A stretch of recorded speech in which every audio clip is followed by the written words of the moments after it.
Kyle Bradshaw from Cruiser Customizing. Gregory Beck with Tucker Hockey Distributing. On this week's Wednesday with Greg, we want to talk a little about riding during the springtime or any of the off-peak seasons.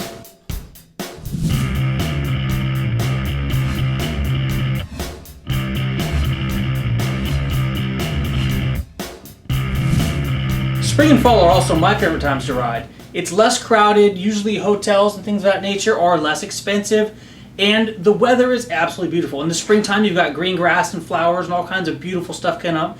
In the fall, you've got the leaves that are falling off the trees. But there's two things that usually wreak havoc when riding in these types of situations. First being rain, and second being cold. Yeah, so when you leave home, you might leave a really nice place like the Bay Area, and it's really cool weather, it's really fun. But you never know, you head up over the Sierras or you get down to like Flagstaff, Arizona, they're at altitude. And if you're not prepared, you're going to freeze your butt off. This last weekend we left Northern California here in the middle of the afternoon. It was beautiful, 70 degrees outside, on the motorcycle with just a light jacket. But when the sun went down, the temperatures dropped into the 40s. Yeah, one time I was taking a trip down to Texas and stopped in Flagstaff, Arizona. Wow, Arizona, man, it's kind of cold. God, it's really cold here. So I had to turn up my liner because I was getting cold. So what do you do to combat this beautiful weather during the day and chilliness at the nighttime? You can use heated gear. That will definitely keep you warm and give you a thermostat so you can control exactly how warm you want to be. Another key that I like to point out is gloves. There's lots of different gloves out there. You have your gloves for riding in warm, gloves for riding when it's just a little bit chilly. And you've got wintertime gloves that you can put on that will keep your hands warm in all weather situations. Yeah, I generally wear my heated liner as my jacket liner. And, when the day progresses, if it gets warm out, I take it off and stow it. It's a lot easier to do that than it is to stop and put it on and then take it off again. I'm not into that. The less, the better. And then on the glove situation, I agree with Kyle. I usually start off with my heavy gloves. Actually, they're electric and they're waterproof. And then as the day progresses, if it warms up, when I pull the liner off, I put on the cooler gloves. Makes it easy. I don't like packing a lot of stuff. I believe in packing smart. On to the next topic, staying dry.